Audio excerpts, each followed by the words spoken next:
जय हिंद दोस्तों, मेरा नाम कुमार रणविजय है और आज मैं आप सभी का आज के सेशन द विनिंग रूल में बहुत बहुत स्वागत करता हूं।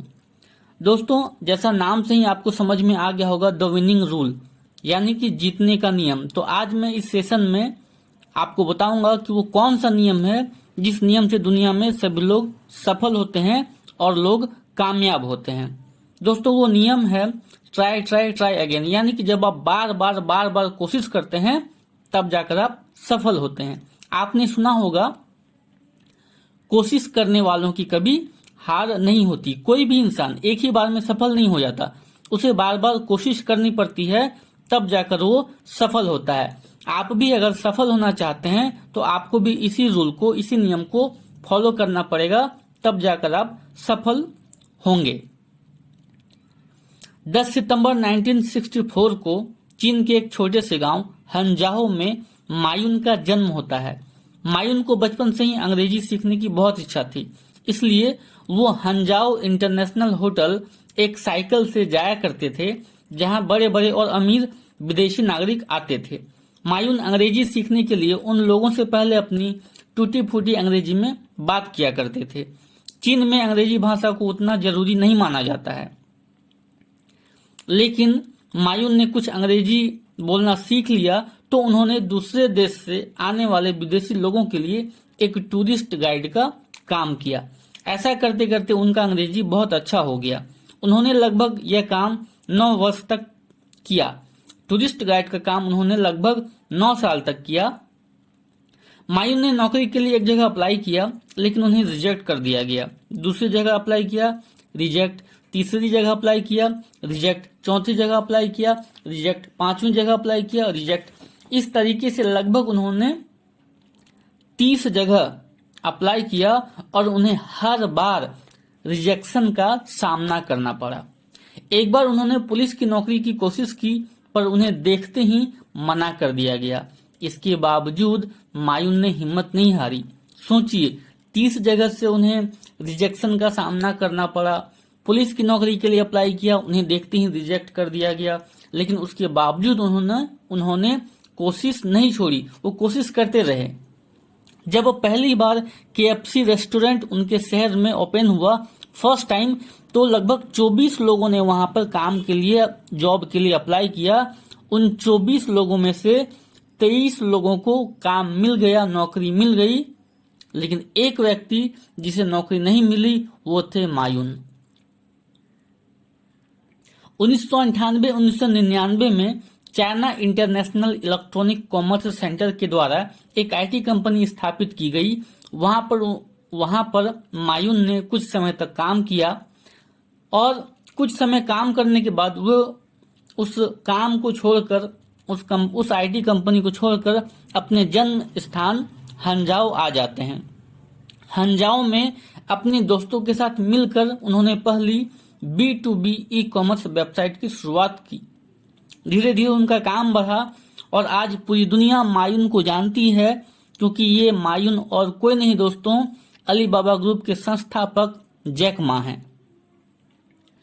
आज वो हम सबको एक प्रेरणा देते हैं और सिखाते हैं कि जीवन में आपकी जितनी भी मुश्किलें या असफलताएं आ जाए, कभी भी हार नहीं माननी चाहिए, क्योंकि बार बार असफलता झेलने वाले व्यक्ति को ही सफलता मिलती है। स्कॉटलैंड में एक राजा हुआ करते थे जिनका नाम था रॉबर्ट द ब्रूस। एक दिन इंग्लैंड के राजा ने स्कॉटलैंड पर हमला कर दिया। दोनों सेनाओं में भयंकर युद्ध हुआ। इंग्लैंड की सेना शक्तिशाली थी, इसलिए रॉबर्ट ब्रूस की हार हो गई और उसे युद्ध भूमि छोड़कर भागना पड़ा। स्कॉटलैंड पर इंग्लैंड का कब्जा हो गया। रॉबर्ट ब्रूस ने हार नहीं मानी, वो अपने राज्य को आजाद कराना चाहते थे। कुछ दिनों बाद उसने अपनी सेना इकट्ठी की और इंग्लैंड की सेना पर चढ़ाई कर दी, पर उन्हें कामयाबी नहीं मिली। उन्होंने हिम्मत नहीं हारी।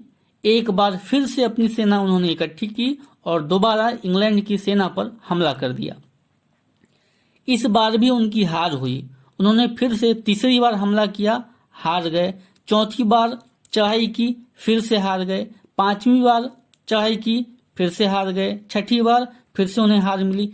इस तरह से उन्होंने अपने स्कॉटलैंड को आजाद करने के लिए 14 बार इंग्लैंड पर हमला किया, पर हर बार उन्हें मुंह की खानी पड़ी और हर बार उन्हें हार का सामना करना पड़ा। उनका परिवार पहले ही उनसे दूर हो चुका था और अब वे मन और शरीर से पूरी तरीके से टूट चुके थे। वे एक दिन अपनी गुफा में छुपे हुए थे और हल्की हल्की बारिश हो रही थी। वे गुफा में सोए हुए थे और छत की तरफ देख रहे थे। तभी उन्होंने देखा छत पर एक मकड़ी जाला बुनने की कोशिश कर रही है। वो बार बार कोशिश करती, वो जाले में एक तार को दीवार के दूसरे सिरे से जोड़ने और बांधने की कोशिश कर रही थी। वो बार बार कोशिश करती लेकिन हर बार वो फेल हो जाती। इस तरीके से मकड़ी ने 16 बार असफल मकड़ी ने कोशिश की और वो 16 बार असफल हुई, लेकिन 17वें बार वो जाला बुनने में कामयाब हो गई। रॉबर्ट ब्रूस इस घटना को देख रहे थे और उन्होंने मन ही मन सोचा, जब एक मकड़ी 16 बार असफल होने के बाद 17वें बार वो कामयाब हो सकती है, तो क्या मैं इस मकड़ी से भी गया गुजरा हूं? क्या मैं कामयाब नहीं हो सकता? और इस बार रॉबर्ट द ब्रूस की मानसिकता पूरी तरीके से चेंज हो गई थी, पूरी तरीके से बदल गई थी। उन्होंने अपनी सेना को फिर से इकट्ठा किया और इस बार उन्होंने पूरे दमखम के साथ इंग्लैंड के ऊपर हमला किया और इस बार रॉबर्ट द ब्रूस की जीत हुई। उन्होंने अपना राज्य और अपना खोया हुआ सम्मान दोनों वापस पाया। जीवन में असफलता हमें सफलता से ज्यादा मिलती है। कोई ऐसा व्यक्ति नहीं है जिसने असफलता और तिरस्कार को नहीं झेला हो। जो भी व्यक्ति दुनिया में सफल है उसे असफलता और तिरस्कार को झेलना ही पड़ता है। जिनको हम दुनिया के सफल व्यक्ति मानते और जानते हैं, उनकी कहानी भी रिजेक्शंस और असफल प्रयास की बुनियाद पर ही खड़ी होती है। दोस्तों, अमिताभ बच्चन को भारत का अब तक का सबसे बड़ा सुपरस्टार माना जाता है।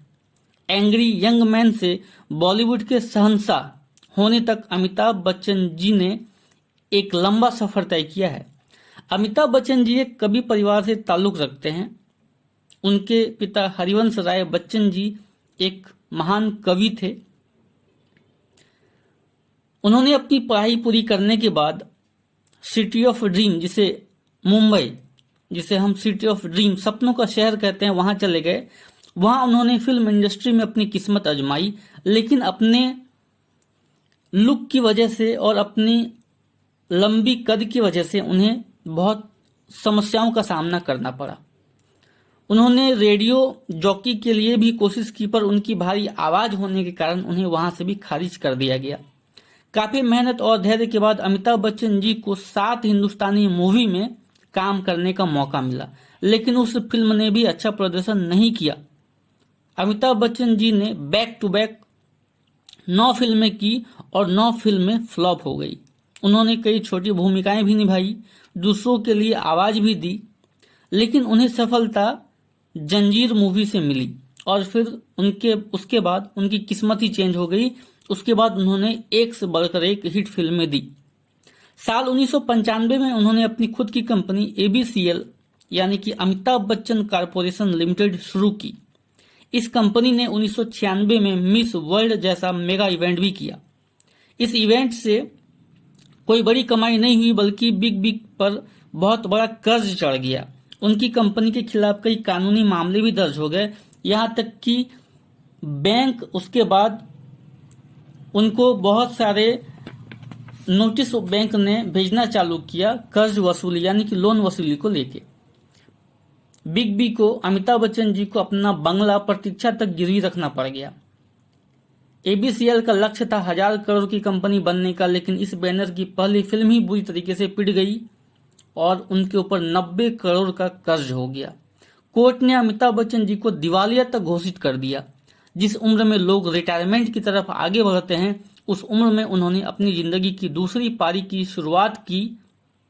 उनको मोहब्बतें फिल्म में काम करने का मौका मिला और KBC से उन्होंने फिर से अपनी यात्रा शुरू की और एक बार फिर से उन्होंने शिखर को छू लिया और दोबारा फिर वो कभी पीछे मुड़ के नहीं देखे। अमिताभ कमर्शियल और टीवी प्रोग्राम करते रहे, जिससे उनके जीवन में जो भी परेशानी थी वो सारी की सारी खत्म हो गई। अमिताभ बच्चन जी ने कभी हार नहीं मानी। आज उन्होंने जो मुकाम हासिल किया है वो मुकाम आज तक फिल्म इंडस्ट्री में शायद ही कोई व्यक्ति हासिल किया हो पहले। उन्होंने अपनी असफलता को सफलता में बदल दिया अपनी मेहनत के कारण। अमिताभ बच्चन जी कहते हैं, जो लंबे समय तक लंबा नहीं होता वह आसान होता है, जो आसान है बहुत लंबा नहीं होता है। हमारे समाज पर सालों से जाति और धर्म का बहुत बड़ा प्रभाव रह चुका है। इस भेदभाव के कारण दलित समाज में पैदा हुए लोगों को सालों तक अन्याय और मुश्किलों का सामना करना पड़ा है। जाहिर है, ऐसे हालातों में महाराष्ट्र के एक छोटे से गांव में जन्मी हुई एक लड़की को जन्म से ही अनगिनत कठिनाइयों का सामना करना पड़ा। सिर्फ दलित समाज में जन्म लेने के कारण ही उसे अपने जीवन में हर मोड़ पर कई प्रॉब्लम्स को फेस करना पड़ा। 12 साल की उम्र में उसकी शादी उससे 10 साल बड़े एक लड़के से कर दी जाती है। ससुराल मुंबई में होने के कारण उन्हें अपना छोटा सा गांव छोड़कर अपने ससुराल मुंबई जाना पड़ता है। पर जैसा उसने सोचा था उतना सुंदर और सुखी शादीशुदा जीवन उसके नसीब में नहीं था। ससुराल में उसके ऊपर पूरे घर का काम करने की जिम्मेदारी थी। 12 साल की उम्र में जब छोटे बच्चे खिलौने से खेलते हैं, वो लड़की 10-12 लोगों का खाना बनाया करती थी। साथ ही कई सारे घरेलू काम भी किया करती थी। काम ठीक से न करने पर ससुराल वालों से कभी कभी बुरा भला भी उन्हें सुनने को मिलता था। एक ऐसी लड़की जिसके सफर की शुरुआत ही इतने प्रॉब्लम्स के साथ हुई, आज हमारे देश की मोस्ट सक्सेसफुल महिलाओं में गिनी जाती है और उस लड़की का नाम है कल्पना सरोज। ससुराल में अपने अत्याचारों से लड़ने वाली कल्पना से मिलने जब उसके पिता आए तो वो अपनी बेटी को पहचान ना पाए। उसकी हालत देख उन्होंने अपनी बेटी को वापस गांव ले जाने का डिसीजन लिया। ससुराल वालों के विरोध के बावजूद वो छोटी कल्पना को अपने साथ गांव लेकर चले गए। समाज ने कल्पना को उनके टूटे रिश्ते के लिए दोषी ठहराया। यह सारी चीजें बर्दाश्त न करके आखिर कल्पना ने जहर खाकर आत्महत्या करने की कोशिश की, पर खुशकिस्मती से वो बच गई। इस घटना के बाद उनमें बहुत बड़ा चेंज आया और उन्होंने अपने आप को जीवन में आगे बढ़ाने के लिए सोचा और उन्होंने ठान लिया कि मुझे अब जीवन में आगे बढ़ना है। उन्होंने अलग अलग जगह पर जॉब ढूंढने की कोशिश की, पर एजुकेशन ना होने के कारण उन्हें हर बार असफलता मिली। फिर उन्होंने मुंबई जाकर काम ढूंढने की ठान ली। अपनी माँ को मना कर वो मुंबई आ गई। अपने अंकल की पहचान से वो सिलाई के काम में जुट गई, पर वहां भी कॉन्फिडेंस ना होने की वजह से 1 महीने तक वो हेल्पर का काम करती रही। थोड़ा कॉन्फिडेंस आने के बाद वो उस कंपनी में कारीगर के तौर पर काम में लग गई। हेल्पर की 60 रुपये महीने की नौकरी के बाद जब वो कारीगर बनी तब उन्होंने पहली बार 100 रुपये का नोट देखा कि 100 रुपये का नोट कैसा होता है। उसके बाद उनके छोटे भाई बहन मुंबई आ गए। मुंबई आने के बाद उनकी एक बहन थी जिनकी बीमारी की वजह से मौत हो गई। इसका यंग कल्पना के ऊपर बहुत गहरा प्रभाव पड़ा। पैसा ना होने के कारण वो अपनी बहन को बचा नहीं पाई। इस सोच से उन्होंने और काम करना शुरू किया कि मुझे और कुछ बड़ा करना है, मुझे और अधिक पैसे कमाने हैं। अपना खुद का बिजनेस शुरू करने की आइडिया भी इसी दौरान उसके दिमाग में आई। अपने घर से ही उन्होंने अलग अलग स्कीम के बारे में ढूंढना शुरू किया और लोन लेके अपना बिजनेस शुरू किया। ब्यूटी पार्लर और फर्नीचर का बिजनेस शुरू करके कल्पना ने धीरे धीरे बिजनेस में अपना एक्सपीरियंस बढ़ाना स्टार्ट किया। छोटे छोटे बिजनेस करने वाली कल्पना को अब रियल एस्टेट में जाने का मौका मिला। उन्हें रियल एस्टेट में जाने का मौका तब मिला जब उन्हें एक जमीन का प्लॉट बेचने के लिए एक ऑफर आया। अलग अलग जगह से पैसा कलेक्ट करके कल्पना ने लाख रुपये जुटाए और उस प्लॉट को खरीद लिया। प्लॉट खरीदने के बाद उन्हें उसके ऊपर चल रही तमाम मुसीबतों का पता चलता है। 3-4 सालों की मेहनत और स्ट्रगल के बाद आखिरकार उन्होंने वो प्लॉट सभी सरकारी मुश्किलों से आजाद करवाया। तब उसकी कीमत करीब 20 गुना ज्यादा बढ़ गई। उस प्लॉट पर उन्होंने अपने पार्टनर के साथ मिलकर बिल्डिंग बनाई और वहां से उनका रियल एस्टेट में सफर शुरू हो गया।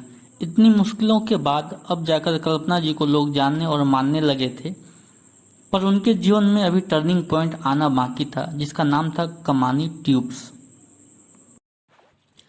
कमानी ट्यूब्स कंपनी उस समय काफी खराब हालतों से गुजर रही थी।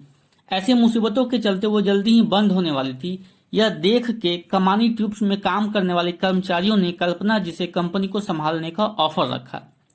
यह एक बहुत ही बड़ा रिस्क से भरा हुआ डिसीजन था। इंजीनियरिंग कंपनी को चलाने का कोई भी एक्सपीरियंस न होने के बावजूद उन्होंने यह रिस्क उठाई और आज कमानी ट्यूब्स एक बड़ी तेजी से बढ़ने वाली लगभग $100 मिलियन की कंपनी बन गई है। कोई भी शिक्षा या डिग्री के बिना एक छोटे से गांव से आई हुई एक लड़की आज रियल एस्टेट और इंजीनियरिंग के बड़े बिजनेस में नए नए मुकाम हासिल कर रही है। यह हम सब के लिए गर्व की बात है। कल्पना जी के इस काम के लिए उन्हें कई अवार्ड से नवाजा गया। 2013 में उन्हें पद्मश्री पुरस्कार से नवाजा गया। उन्हें बिजनेस के क्षेत्र में एक्सलेंट काम करने की वजह से Rajiv Gandhi award for women entrepreneurs से भी सम्मानित किया गया। अपना बिजनेस स्टार्ट करने के लिए बैंक से लोन लेने वाली कल्पना आज खुद भारतीय महिला बैंक की बोर्ड ऑफ डायरेक्टर की सदस्य हैं। कल्पना जी ने अपने काम से लोगों को यह दिखाया कि तुम चाहो किसी भी बैकग्राउंड से आए हो, अगर तुम मेहनत करने के लिए तैयार हो तो तुम किसी भी फील्ड में काम कर सकते हो और सक्सेसफुल बन सकते हो।